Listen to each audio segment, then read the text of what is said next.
Welcome to Black News. The Obama administration will abandon its plan to allow new offshore oil drilling on the U.S. southeast coast, dealing a blow to petroleum companies that had hopes of tapping new reserves. The Interior Department announced Tuesday that it will not auction off drilling rights for Atlantic Ocean waters off the coast of Virginia, North Carolina, South Carolina, Georgia, and Florida. The reversal comes after environmentalists, coastal residents and the U.S. military vocalized opposition to the plan. At the same time, the Obama administration opened the door to the possibility of allowing limited drilling in Arctic waters, which environmentalists have decried. The moves come amid declining industry investment in new exploration and production activities as oil prices fell by about 70% since late 2014. Although the industry is still seeking long-term investment opportunities under the assumption that oil prices will recover. The decision protects sensitive resources and supports safe and responsible development of the nation's domestic energy resources to create jobs and reduce our dependence on foreign oil, Interior Secretary Sally Jewell said in a statement.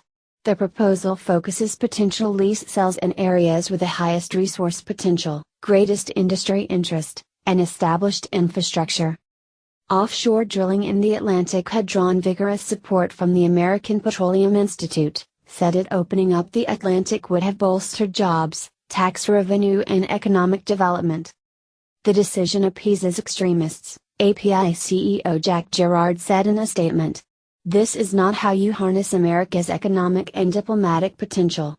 While benefiting from energy policy choices made more than a decade ago, this inconsistent policy leads to unraveling the nation's ability to be a global energy leader and has left the future of American energy and national security vulnerable for the geopolitical challenges that lie ahead.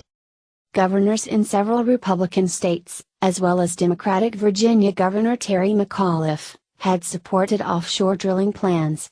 Democratic presidential candidates Hillary Clinton and Bernie Sanders voiced opposition.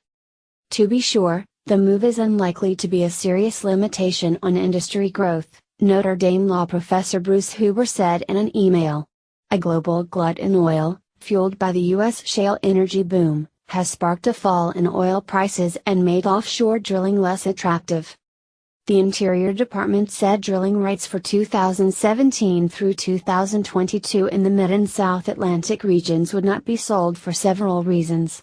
Among the factors were the Department of Defense's opposition to the plan, market issues and coastal residents' opposition. Environmental groups celebrated the decision. Jacqueline Savitz, Oceana's vice president for the U.S., called it a courageous move that will aid in the battle against climate change.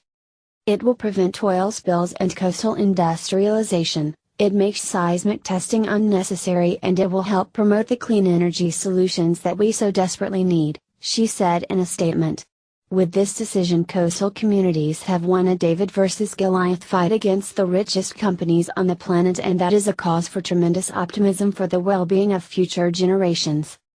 Meanwhile, the Obama administration said it would consider the sale of drilling rights in 3 spots in the Arctic during the 2017 through 2022 period. The areas are located within the Chukchi Sea, Beaufort Sea, and Cook Inlet. The decision comes nearly 6 months after the president canceled Arctic leases, including with Royal Dutch Shell, which reported a $2.6 billion charge after it ended Alaska operations for the foreseeable future. We know the Arctic is a unique place of critical importance to many, including Alaska natives who rely on the ocean for subsistence, Jewell said. We want to hear from the public to help determine whether these areas are appropriate for future leasing and how we can protect environmental, cultural and subsistence resources. More than 5,000 oil and gas leases managed by Interior's Bureau of Ocean Energy Management, located mostly in the Gulf of Mexico, accounts for about 16% of U.S. oil output and 5% of U.S. gas production. Despite industry factors, Notre Dame's Huber said there's little doubt that politics was a factor in the decision. Some will see a connection between today's switch and the administration's recent moratorium on federal coal leasing, and they are probably right, he said. Between those decisions and the matter of Keystone XL, It seems clear that the president is intent on doing what he can to confront the large fossil fuel players wherever possible. Thank you for watching Black News.